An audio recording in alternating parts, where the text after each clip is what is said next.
अन्य वर्गों के ऊपर उनका बुलडोजर क्यों नहीं चलता भाई? अगर यही मुसलमान होते तो अब तक जो है उनके ऊपर जो है बुलडोजर चल जाता। तो एक सवाल आपसे है कि अगर पूरे हिंदुस्तान में सिर्फ मुसलमान ही रहे, फिर इस तरह काम नहीं किया। सिर्फ ये काम किस लिए किया है?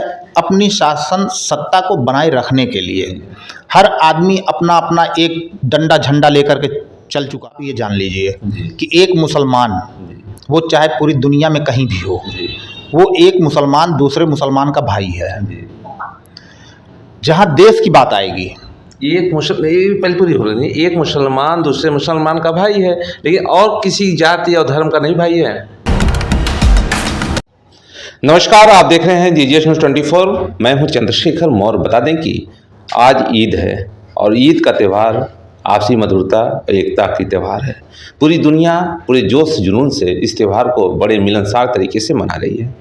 आज इसी ईद की बधाई देने के लिए हमारे साथ आए हुए हैं AIMIM के प्रदेश सचिव और हाईकोर्ट अधिवक्ता नायाब अहमद जी। नायाब अहमद जी, आपका बहुत बहुत स्वागत है जीजीएस न्यूज़ 24 में। और ईद की पहले आपको ढेरों शुभकामनाएं हमारी तरफ से और हमारे तमाम दर्शकों की तरफ से। आपको भी मेरी तरफ से इस खुशी के मौके पे, ईद के त्यौहार के मौके पे अहले खाना, अहले वतन, सभी देशवासियों को, सभी प्रदेशवासियों को और हमारे पूर्वांचल वासियों को बहुत ढेर सारी ईद की शुभकामनाएं, मुबारकबाद। आपको भी मेरी तरफ से जो है बहुत बहुत मुबारकबाद जो है। जिस तरह से ये ईद पूरे देश दुनिया मनाई जा रही है, अभी जस्ट सुबह का एक न्यूज़ चल रहा है कि एक फरसा बाबा थे मथुरा में, वहाँ पे कुछ बवाल हो गए हैं, तो इस पर कुछ आपकी प्रतिक्रिया है? ये जो बवाल आज आप देख रहे हैं देश के अंदर, प्रदेश के अंदर, ये एक सोची समझी साजिश के तहत जो है ये बवाल करवाया जा रहा है। कोई बवाल नहीं होता, लेकिन बवाल करवाया जा रहा है। प्रदेश की सरकार और देश की सरकार जो है निष्क्रिय हो चुकी है। गुंडे मवालियों के ऊपर उनका कोई कंट्रोल नहीं रह गया है। वो खुद चाह रहे हैं कि देश में जो है इस तरीके से झगड़ा दंगा होता रहे और हम सत्ता की मलाई काटते रहें। हर बार में हिंदू मुस्लिम, हर बार में हिंदू मुस्लिम, ये कब तक चलेगा? देश का विकास जो है ये हिंदू मुस्लिम करने से नहीं होगा। आपस में सबको मिला करके, सबको एक दूसरे से गले लगा करके आप जब चलेंगे तब जा करके कहीं देश का और प्रदेश का विकास होगा। ना कि जो है सोची समझी रणनीति के तहत जो है दंगा करवाने से, हिंदू मुस्लिम करवाने से जो है देश का विकास होगा, प्रदेश का विकास होगा।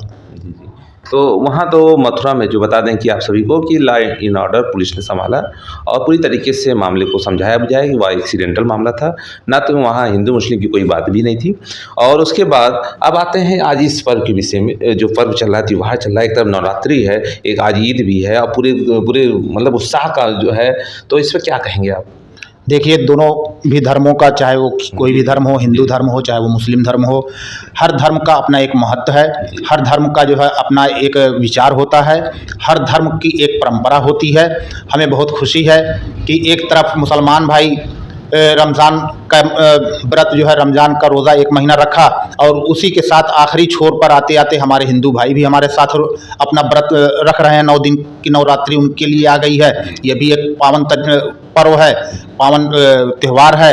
रामनवमी इसी वजह इस चैत्र में जो है हमारा हिंदू धर्म का जो है नया वर्ष भी शुरू होता है। इसके लिए भी हम सभी लोगों को जो है हार्दिक शुभकामनाएं, बधाइयाँ देना चाहते हैं। और ये हिंदुस्तान, भारत हमारा जो है ये त्योहारों का संगम है। यहाँ एक दूसरे का हमेशा कोई ना कोई त्यौहार पड़ा रहता है और ये त्यौहार इसलिए पड़ रहा है कि एक दूसरे का सहयोग करके लोग एक दूसरे से मिल करके रहें। लेकिन कुछ ऐसे तत्व हैं जो सत्ता की मलाई खाने के लिए जो है आपस में जहर घोल रहे हैं, एक दूसरे को बांट रहे हैं। आज हमारे भारत में जिस तरीके से जो है कहीं ना कहीं छुटभइये नेता जो है, छुटभइये गुंडे सर उठा करके चल रहे हैं, समाज को गंदा कर रहे हैं, सरकार को बदनाम कर रहे हैं, तो ये सरकार की कमी है। किसी इस तरीके से जो है हर बार घटनाएं घटित हो रही हैं और सरकार जो है आंख मूंदे पड़ी हुई है। उनका बुलडोजर जो है सिर्फ एक वर्ग मुसलमानों के ऊपर चलता है, अन्य वर्गों के ऊपर उनका बुलडोजर क्यों नहीं चलता भाई? अगर यही मुसलमान होते तो अब तक जो है उनके ऊपर जो है बुलडोजर चल जाता। ये बुलडोजर की राजनीति क्या सिर्फ मुसलमानों के लिए है? अच्छा, ये जो मुसलमान की बात आप आज कर दिए, तो एक सवाल आपसे है कि अगर पूरे हिंदुस्तान में सिर्फ मुसलमान ही रहें तो क्या फिर इस तरह की फिर राजनीति होगी? ऐसा हमारा भारत है ही नहीं है कि कोई एक वर्ग यहाँ पर रहेगा। ये वर्गों का संगम है। यहाँ हर अनेक वर्ग के लोग रहेंगे। कोई ये नहीं कह सकता कि यहाँ सिर्फ हिंदू ही रहेगा, कोई ये नहीं कह सकता कि यहाँ सिर्फ मुसलमान रहेगा, कोई ये नहीं कह सकता कि यहाँ सिर्फ दलित रहेगा, कोई ये नहीं कह सकता कि यहाँ पर सिर्फ सिख रहेगा। ये हमारा संगम है, हम सब मिलकर के भाई भाई हैं। हम इसी ज़मीन पर पैदा हुए हैं, चाहे वो हिंदू हो, चाहे वो मुसलमान हो, चाहे वो सिख हो, चाहे वो ईसाई हो। तो इस ज़मीन पर जब हम पैदा हुए हैं तो ये ज़मीन सबकी है, ना कि किसी एक की ज़मीन है। तो ये सही बात है, अद्वैता साहब ने ये सही कहा कि ये हिंदुस्तान है। यहाँ जितने धर्म हैं, जितनी जातियाँ हैं, जितने रंग हैं, सब रंगों का अपना अलग महत्व है और सबकी अपनी खूबियाँ होती हैं। लेकिन अब ये सवाल ये आता है कि आज के दिन जैसे जो नमाज अदा करते हैं, फिर क्या क्या सिस्टम होता है, ये थोड़ा सा बताइएगा। देखिए, हमारे मज़हब में जो है रमज़ान का महीना जो है, रोज़े का महीना, ये बहुत पवित्र माना गया है कि इसी महीने में जो है हमारी सबसे पवित्र किताब जो है कुरान शरीफ वो नाजिल हुई, वो उतारी गई जो है हमारे प्यारे नबी मोहम्मद सल्लल्लाहु अलैहि वसल्लम के ऊपर जो है। और इसी महीने में जो है हमारे नबी साहब जो है सल्लल्लाहु अलैहि वसल्लम ने जो है तबलीग की और इसी महीने में पूरी कुरान मुकम्मल हुई जो है। और इस महीने का, एक महीने का जो ये रोज़ा है, रोज़ा के बाद जो है ये एक ईश्वर की तरफ से एक इनाम जब बांटा जाता है, तो उसमें जो है ये ईद मिली है कि आप एक महीने का व्रत है, एक महीने का रोज़ा अगर आप रखे हुए हैं तो उस रोज़े के बाद आपको इनाम दिया जा रहा है। तो आपको एक खुशी का त्यौहार मिल गया है ईद। और ये ईद ऐसा त्यौहार है कि यहाँ पर कोई भी हो, चाहे वो किसी वर्ग का हो, चाहे वो मुसलमान ही हो, चाहे वो हिंदू हो, चाहे सिख हो, चाहे ईसाई हो, कोई भी हो, वो सारे के सभी लोग जो है एक जहाँ बैठ करके मीठा, जब शुभ होता है तो मीठा खाया जाता है। तो हमारे यहाँ जो है सेवइयाँ बनती हैं और एक दूसरे को हम लोग जो है हंसी खुशी जो है मिठाई की जहाँ पे जो है सेवइयाँ खिलाते हैं और हंसी खुशी इस त्यौहार को हम लोग मनाते हैं।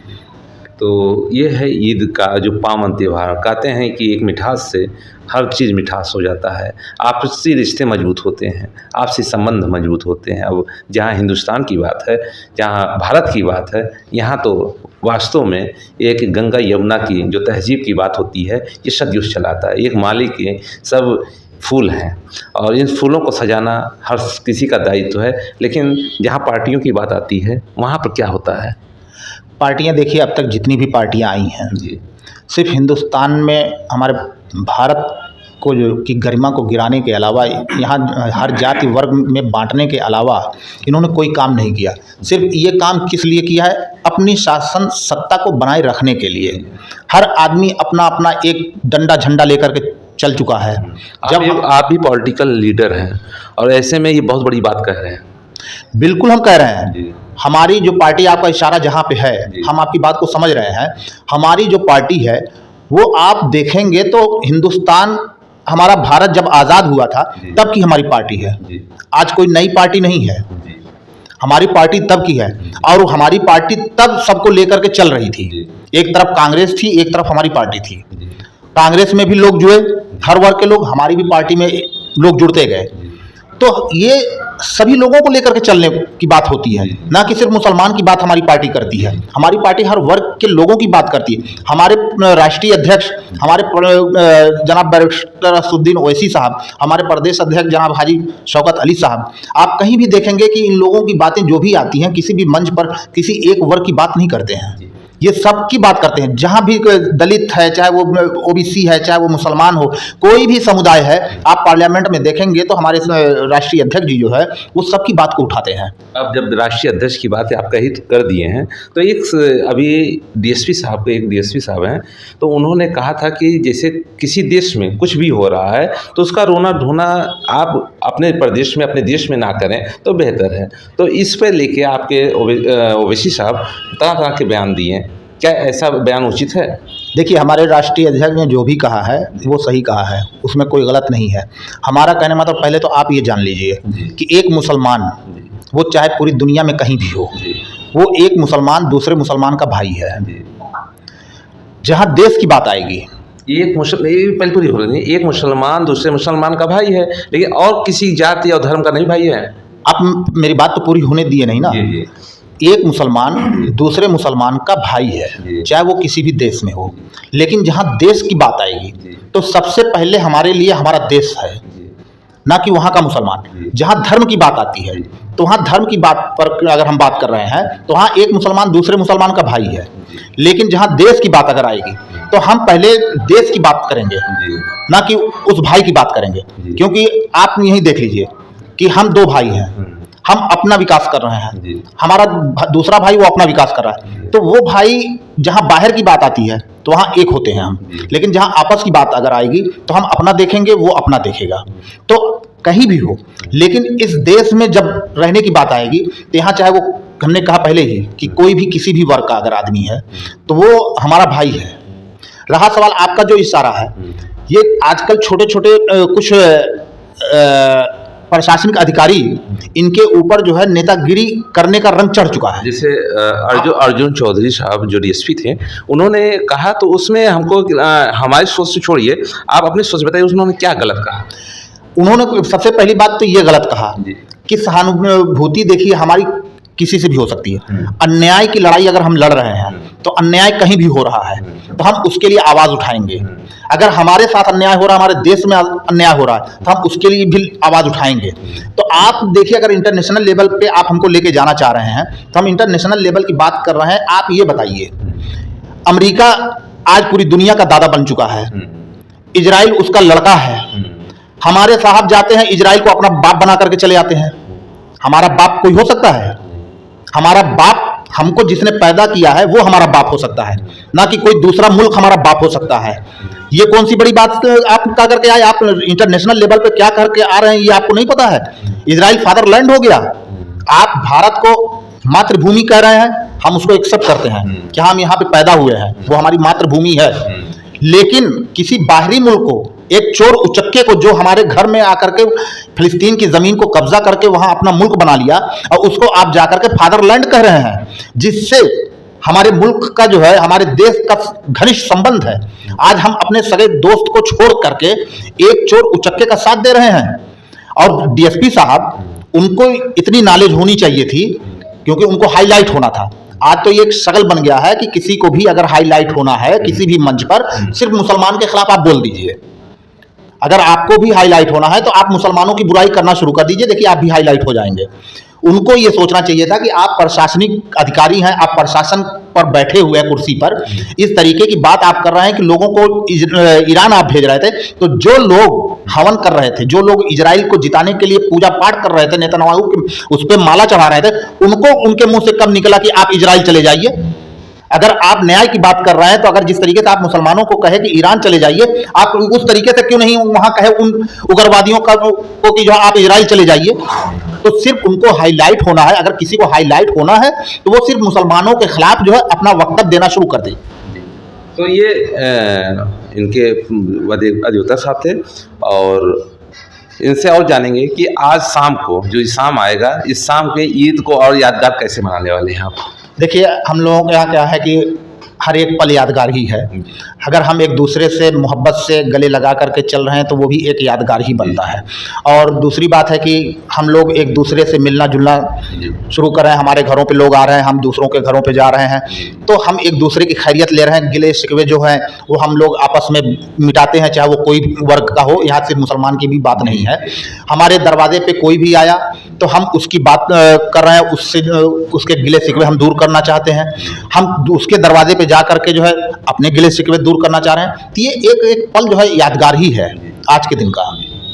तो ये छोटी सी मुलाकात, और बता दें कि ईद पूरे हिंदुस्तान में, पूरे भारत में बड़े धूमधाम से मनाया जाता है।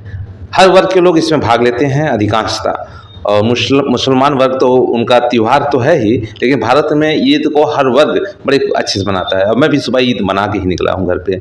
और आप सभी दर्शकों को एक बार फिर ईद की ढेर शुभकामनाएं, नवरात्र की भी ढेर शुभकामनाएं। अगली कड़ी में मिलेंगे, तब तक के लिए जय हिंद।